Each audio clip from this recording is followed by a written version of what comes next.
My son begged me to keep his mother out of the funeral, and then blamed me when she showed up crying. It wasn't supposed to be like this. Not the whispering, not the cameras, not the way strangers stared at me like I was the one who put him in the ground. It was a funeral, my son's funeral. 19 years old, a kid who still kept comic books on his shelf, dead from lymphoma before he even made it to sophomore year. And somehow, they made me the villain. I didn't notice her at first. I was sitting in the front pew, hands clenched, eyes on the casket like if I blinked, he'd vanish. Then I heard the gasp, felt the shift in the room. I turned around, and there she was. Black dress, red-rimmed eyes, hair curled like she thought it was prom night. And in her hands, a photo of him as a toddler, propped up against her chest like a shield. My ex-wife, the woman who walked out when our son was 7, disappeared. Not a letter, not a call, nothing but a trail of empty drawers and unanswered questions. She hadn't seen him in 12 years. And yet there she stood, center aisle, like she belonged. I didn't speak. Neither did she. But our silence screamed louder than any eulogy. She sat in the back, but her presence swallowed the room. Afterward, while I shook hands and hugged friends and tried not to collapse, she stayed near the cameras. The local news had shown up because my son had gone viral once. A video of him laughing through chemo, cracking dark jokes in a hospital gown. She made sure the press saw her. Made sure they filmed her tears. He was my world, she said. And the world believed her. The headlines the next day made it worse. Grieving mother barred from son's funeral. Family feud erupts after tragic loss. Did a father's bitterness deny a mother's goodbye? My phone didn't stop buzzing. Cousins I hadn't spoken to in years. Co-workers. Even my sister left a voicemail, hesitant, asking if I'd really kept her out. She didn't know. None of them did. No one saw my son cry when another birthday passed with no word from her. No one saw him delete her contact for the 5th time, whispering, "That's it. I'm done." No one read the letter he wrote her and never sent. The one I found tucked in the back of his desk drawer after he died. 7 pages. Torn edges. Anger and heartbreak bleeding through every line. She wasn't just absent. She was a wound that never closed. When he asked me not to invite her, he wasn't angry. He was tired. She had her chance, Dad, he said one night, tubes in his arms, voice barely a whisper. She made her choice. Don't let her make this about her. So I honored his wish. I didn't call, didn't text, didn't send an obituary to the address I wasn't even sure she still lived at. Maybe she saw the news. Maybe someone from her family told her. Either way, she came, and I would do it again. But the world doesn't want nuance. They want a crying mother and a stoic, bitter man. And I played my part too well. Now she's talking to lawyers. And I'm sitting here, staring at a letter that could blow everything open. The one he never mailed. The one that starts with, "Dear Mom, I don't forgive you. Asterisk, asterisk." I didn't open the letter right away. I told myself I was waiting for the right time. Truth is, I was scared. Not of what it said, but of what it might confirm. That everything I did, everything I kept buried, was exactly what he wanted. Or worse, exactly what he didn't. But she didn't wait. 3 days after the funeral, she went on morning television. Some polished anchor nodded solemnly while she clutched the same framed photo, eyes glassy. "I never even got a chance to say goodbye," she said. She didn't name me. Didn't have to. The headlines filled in the blanks. Father excludes mother from son's funeral after years of estrangement. Who gets to grieve? A mother's plea for compassion. That word, compassion, followed me into every grocery aisle, every gas station. It was in the looks people gave me. The ones that said, "How could you?" And still, I didn't speak. Because the moment I did, it would become a war. Not over truth, but over who could cry louder. She would win that fight. She always did. The day she left us, it was raining. Not in some cinematic, poetic way. Just gray and cold and miserable. She packed 2 suitcases and walked out the door without even looking back. Our son stood on the porch holding a Lego spaceship he built for her. She never took it. He waited in that doorway for hours. That image followed me for years. It haunted him even more. I kept the pain quiet. He didn't. He tried to find her when he turned 18. Found an old work email. Sent messages she never answered. He wrote letters. Birthday cards. Even mailed her a Christmas ornament once. A little snowman with his name scribbled on the back. It came back unopened. So when the cancer hit and his world shrank to 4 hospital walls, he stopped reaching. Some people are good at disappearing, he told me once. But she's better at showing up when it benefits her. I remember nodding, not knowing what to say. Now I think about that line every time I see her on camera. Like she's finally found the role of a lifetime. The morning mother. She even hired an attorney. I found out from a journalist. They called me, asking if I had a response to the civil complaint. Civil? That word made me laugh out loud. They're trying to say I denied her parental rights by keeping her from the funeral, that I defamed her by implication, that I caused intentional emotional distress. I wanted to scream. I wanted to drag out every voicemail he left me crying over her. Every text he sent saying he hated how much he still wanted her to care. Every bit of proof that this wasn't my decision. It was his. But that would mean showing the world the ugliest pieces of him, the ones I promised to protect. That's why I'd kept the letter locked away until now, because turning his pain into evidence felt like betrayal. So instead, I opened it. 7 pages. Handwritten. His scrawl messy near the end, like his hands couldn't keep up with his thoughts. I read every word. And when I got to the part that said, "Please don't let her make this about her," I put it down and cried. Because in the end, it wasn't just a letter. It was a will. And I was the executor. Of his grief. Of his boundaries. Of his truth. Now it was on me to decide if the world got to see it, or if I let her keep writing the ending he never wanted. I kept the letter in the glove compartment. Folded, sealed in a Ziploc bag, tucked between an old flashlight and a pair of jumper cables. It wasn't some poetic decision. I just couldn't bear to keep it in the house. Not when the walls still smelled like his shampoo. Not when I kept expecting to hear his footsteps overhead. That letter was too loud to keep indoors. Meanwhile, her voice was everywhere. Podcasts, articles, interviews framed with soft lighting and tissues just within reach. One clip showed her walking through a park, narrating memories she hadn't earned. He used to love the swings, she said, eyes glistening. He didn't. He hated the swings. He said they made his stomach feel like it was falling out. He told me that the day she left. But truth doesn't matter when tears are televised. A friend from work sent me a link to her GoFundMe. It had a photo of him in the hospital, one of the few he let me post when we were raising money for treatment. She used it without asking. Help a mother fight for justice, the page said. She'd raised over $12,000. Justice. I stared at that word until my vision blurred. That night, I took the letter out for a drive. Didn't know where I was going. Just knew I had to move. I drove for hours, past the old school he dropped out of when treatment got too hard, past the skating rink where we spent his last good birthday, past the spot by the river where he asked me if I thought she'd come back if he died. I didn't lie to him. I said yes, but not for you. He didn't flinch. He just nodded. Then don't let her use me. That was the moment I knew. The promise wasn't optional. It was sacred, but the world didn't know that moment. They only saw the cameras, the crying. The courthouse summons arrived the next morning, filed under her name. Full legal attack, emotional damages, loss of parental access, reputational harm. And right there in the opening statement, the defendant maliciously and intentionally excluded the plaintiff from her son's final rights. Not our son, her son, possession and grief. Like she could still lay claim. I sat at the kitchen table, summons in one hand, letter in the other. My coffee went cold. My legs were numb. I called my sister. She answered on the second ring, voice groggy. You okay? I didn't answer right away.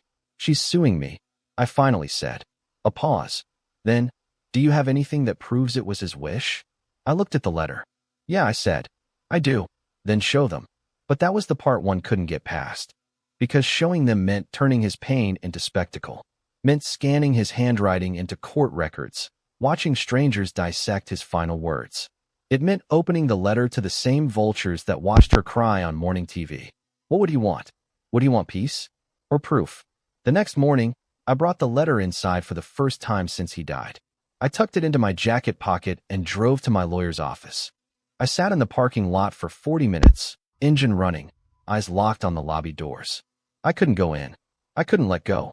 So I turned the engine off and whispered out loud to no one. What do I do, kiddo? And for a second, just one, I swore I heard his voice in my head, soft but sure. Don't let her win. I stepped out of the car, letter in hand, heart on fire. My lawyer's office smelled like lemon disinfectant and dread. He was already seated when I walked in, tie slightly askew, reading through a manila folder like he was preparing for surgery. When he looked up, His eyes flicked to the envelope in my hand. Is that it? He asked. I sat down, didn't answer. Jack, he said carefully, you don't have to show me anything. But if there's proof your son didn't want her there, it changes everything. I nodded, fingers trembling as I slid the letter across the table. Don't read it all, I said. Just enough.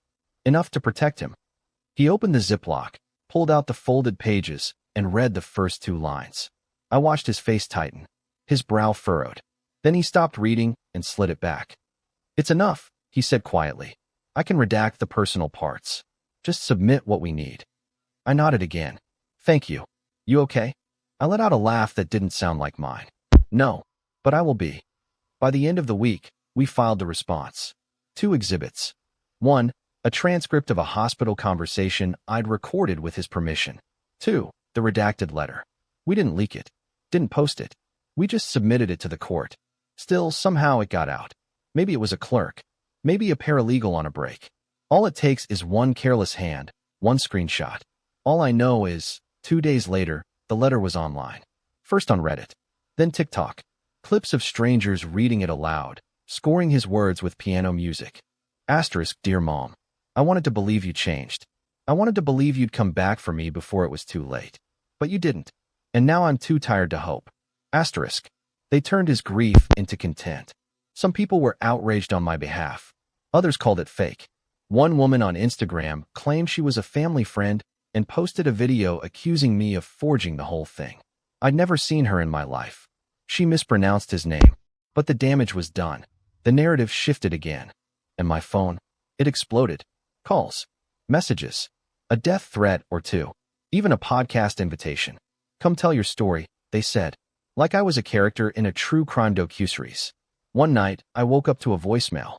Her. You had no right to share that, she snapped. No right to twist his words to make yourself look better. He would be ashamed of you. I didn't respond, but the rage boiled. Because I didn't leak it, and because she still refused to read what it said. A week later, I found her statement on a parenting blog. She called it an open letter. My son would have forgiven me. He would have given me grace. This vendetta is not about honoring him. It's about punishing me. Grace. That word stung worse than any lie she'd ever told. He begged me to show her none. So why did the world keep asking me to pretend? The worst part wasn't the lawsuit. It wasn't the comments or the blogs or the fake friends crawling out of the woodwork. It was watching his memory get hijacked, watching his last words be questioned, watching his pain turned into proof of someone else's victimhood. I went back to the hospital that week. I needed to talk to the nurse who sat with him during the worst nights. Her name was Carla, mid-50s, kind eyes. She'd held his hand when the morphine made him hallucinate. He talked about her sometimes, she said, sitting with me in the break room. But not like someone he missed. More like someone he was still trying to stop missing. I nodded. Did he ever change his mind? About wanting her there? Carla shook her head slowly. If anything, she said, he got more certain. I remember one night, he said, if she shows up, it's not because of me. It's because of the cameras. I closed my eyes. Thank you, I whispered. She reached across the table, squeezed my wrist. He wasn't confused, Jack. He knew who showed up. And who didn't? Outside the hospital, I sat in my car and stared at the steering wheel. The grief felt fresh again, like he'd died yesterday. But this time, I wasn't just mourning my son. I was mourning the way the world refused to let him rest. It was around that time I stopped sleeping. Not insomnia exactly. More like I was afraid to close my eyes. Because when I did, I dreamed of him. Not the boy in the hospital. Not the pale, tired face framed by machines. But the version of him I couldn't save. The one standing on the porch holding that Lego spaceship, waiting for a mother who never came back. He always looked up at me in those dreams. Why did you let her in? Even in sleep, I had no answer. The court date was looming. She was still going forward with the lawsuit, despite the letter, despite everything. Her lawyer claimed the letter was emotionally compromised, written under duress. He was dying, they said. Grief skews perception. I wanted to ask, whose grief? Because my son didn't just hurt. He remembered. Every empty birthday. Every year she never called. Every promise broken like a bone no one bothered to set. I walked into court with my hands cold and my heart heavier than it had ever been. She was already seated when I entered. Black dress again. Another photo in her lap. This one edited, My face cropped out. They called it a hearing, but it felt more like a public shaming. Her lawyer painted me as a bitter ex-husband using grief as a weapon. Called my actions malicious non-disclosure.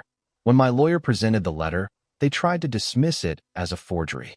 There is no chain of custody, her lawyer argued. No medical witness. No timestamp. I didn't speak. But when the judge looked at me, I held her gaze. Would you like to make a statement, Mr. Davis? My throat was tight. My pulse was deafening. But I stood. Only this, I said. My son died asking me to protect him, not just from the disease, but from being used. I reached into my coat pocket and pulled out a printout. This is a letter she sent me 6 years ago, when she asked to terminate parental rights.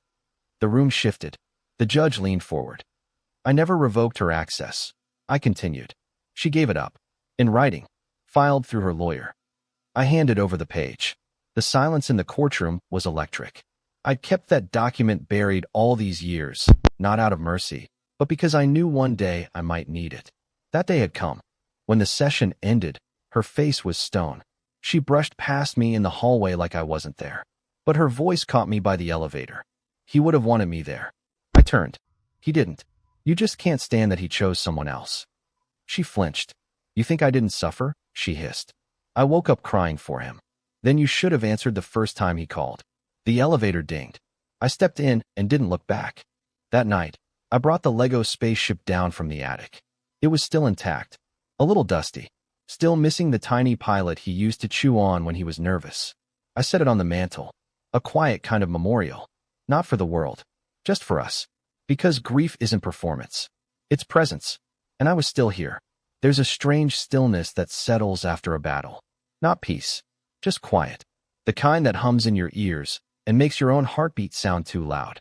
That was my house, the week after the court ruling. The judge didn't throw out the case, not entirely. But the order was clear. No damages awarded. No ruling in her favor. Her claim of emotional distress was labeled unsubstantiated. But there was no celebration. No moment of triumph. Just the echo of everything it took to get there. She left the courthouse alone. No cameras followed her this time. Maybe the story was over. Or maybe the world had moved on to someone else's pain. But I hadn't. Because now I had to live with what I'd done. Not the courtroom. Not the fight. But the part where I broke the last promise I made to my son. To keep that letter private. I tried to justify it. Tell myself it was necessary. That it was the only way to shut the noise down. But I kept picturing his handwriting. His signature. The final words of a boy who asked me for silence. And I gave him a spotlight. Or at least, that's how it felt. In truth, once it entered the court record, it was never really mine to protect anymore. Courtrooms don't care about promises. They care about evidence. Still, every time I saw my reflection, I saw failure.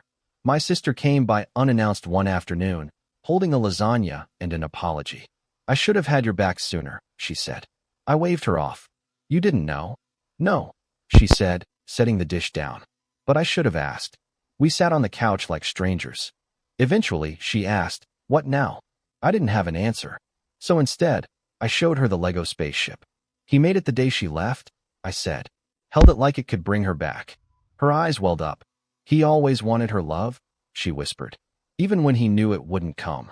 I nodded. And I wanted to protect him from that need. But maybe I couldn't. She looked at me, really looked. You protected what mattered. His story. His voice. But did I? I wasn't sure anymore. Later that night, I pulled out the original letter. The unredacted version. Still folded, still sacred. I read it again. This time, I didn't rush. Every sentence was a scar. Every paragraph a wound he carried in silence. But the last line stopped me cold. If you ever read this, it means Dad couldn't keep his promise. And if that's true, then maybe it means you need to see this after all. I stared at those words for a long time. Because maybe I hadn't failed him. Maybe I gave her exactly what he wanted her to have. The truth. And maybe the cost of that truth wasn't betrayal. Maybe it was love. The quiet, brutal kind. The kind that lets go, not to move on, but to honor what can't be held anymore. I folded the letter back up, slid it into the envelope, and tucked it in the drawer beside the spaceship. Side by side, the things he left me to carry, and the things I finally set down. I used to think grief was linear. That if I made it through the funeral, the court, the noise, there would be a clear path forward. A slope, A healing curve. Turns out, it's a spiral. Some days I'm fine. I cook. I clean. I go outside and breathe air that doesn't hurt.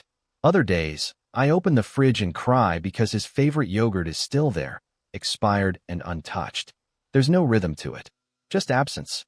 Stretching out like fog. I started volunteering at the hospital a month after the case ended. It wasn't some noble decision. I just needed to be somewhere he had been. Somewhere I could be useful. I pushed carts. Ran files between departments. Anything to stay moving. One day, I passed the pediatric oncology wing and saw a boy with no eyebrows playing Uno with a nurse. He laughed just like my son did. That sound cracked me open. I ducked into the nearest bathroom and stayed there until the shaking stopped. The next week, I signed up for a grief support group. It met Thursdays, church basement, circle of folding chairs, and stale coffee. Everyone looked like they'd forgotten how to blink. I didn't speak for the first 3 sessions, but I listened. A woman said her daughter died in a car crash. A man admitted his son OD'd in his childhood bedroom. A mother whispered that her baby died at birth, and no one ever asked what her name would have been.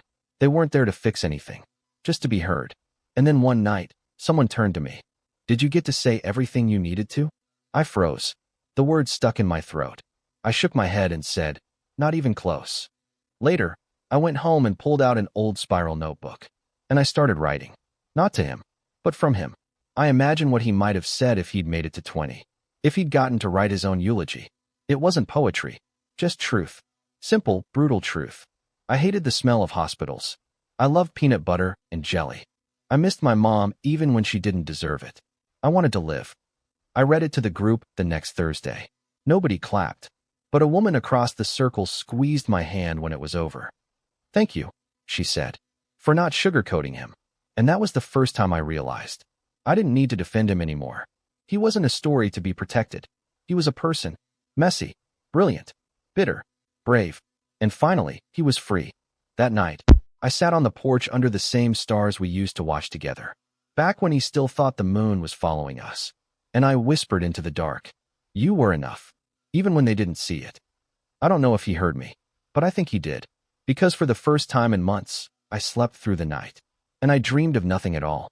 They say forgiveness is freedom, but I think they confuse it with forgetting. I haven't forgiven her. Not because I want to stay angry. Not because I enjoy carrying the weight. But because some betrayals don't fade. They calcify. She sent a letter last week. Handwritten. No return address. Just my name on the envelope. In the same looping script she used when we were 19 and in love. Inside, 3 pages.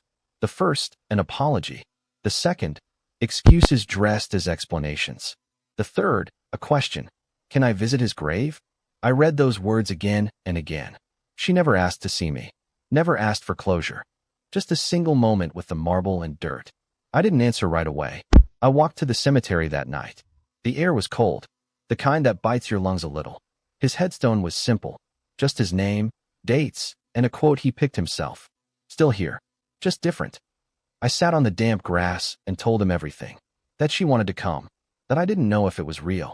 That I didn't trust her. And somewhere between the silence and the wind, I realized something. This wasn't about trust. It was about truth. She would never be the mother he needed. But maybe, for one moment, she could be the mourner he never got. So I wrote back. Just one sentence. You can visit him. But not with cameras. Not with reporters. Just you, and whatever you're brave enough to feel. She came 2 days later. Didn't knock on my door. Didn't text. I watched from my truck across the road. She brought flowers. The wrong kind, of course. Lilies. He hated the smell. But she knelt. She stayed. She cried. And for the first time, I believed it wasn't for the world. It was for him. When she left, she placed the photo at the base of the stone, the one she had carried like armor all this time. I almost tossed it. But then I turned it over. A note scrawled on the back. I wish I could go back. I wish I had stayed. But I will remember you now, even if it's too late. I slipped it into my coat pocket. And for the first time, it didn't burn. Forgiveness didn't come like thunder. It didn't feel holy or profound. It was just a quiet release. A small surrender. I walked home in the dark, hands in my pockets, wind at my back. And for the first time in a long, long while, I felt light enough to keep going.